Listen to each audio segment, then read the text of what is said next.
Well, it's just coming up to 9 o'clock in the morning, and I'm in Edinburgh city centre. This is Princes Street. This is the main route through the city centre, and you may notice a distinct lack of rush hour traffic. Now, Edinburgh, of course, was the last city in the UK to hold a vote on whether to introduce a congestion charge. Now, the reason there aren't so many cars around at the moment isn't because congestion's magically disappeared. It's because they're building a tram system through the centre of the city, and it's a system that would have been a lot bigger had it not been for the no vote. So I'm here today to ask, do the people of Edinburgh regret their decision?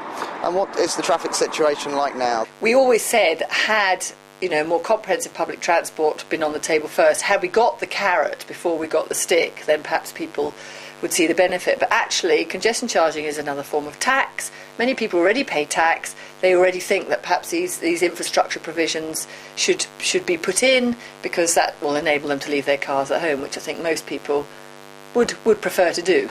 And as somebody who's won a campaign, if you like, of this nature, how are they won? What are they won on facts, or are they won on what? I'd like to think that they were won on decent argument and facts and strong cases, but actually I think all the evidence that's been done, all the research that's been done on the Edinburgh scheme is that it's done on the pound in people's pockets.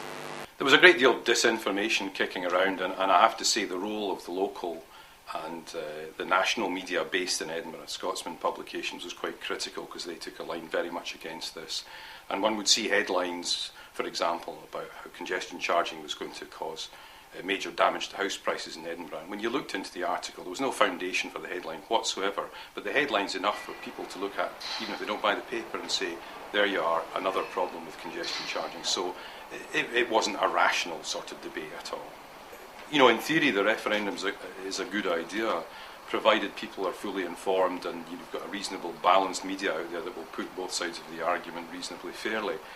But in a sense, I don't think the referendum should have happened in the first place, because the Labour group in the council said they wanted to bring in a congestion charge and they got elected, just like Ken Livingstone got elected in London. And I think that should have been enough, because transport was a very big part of the Labour group's manifesto, and it was quite clear to anyone who looked at any of the news that this was one of the fundamental issues that was supported by one of the parties that they could vote for. So in a sense, the referendum should never have happened, and having happened, yes, in many ways it's made life difficult, but life goes on, and campaigns for sustainable transport have to continue, and the transport professionals have to do what they can to make the most of the situation.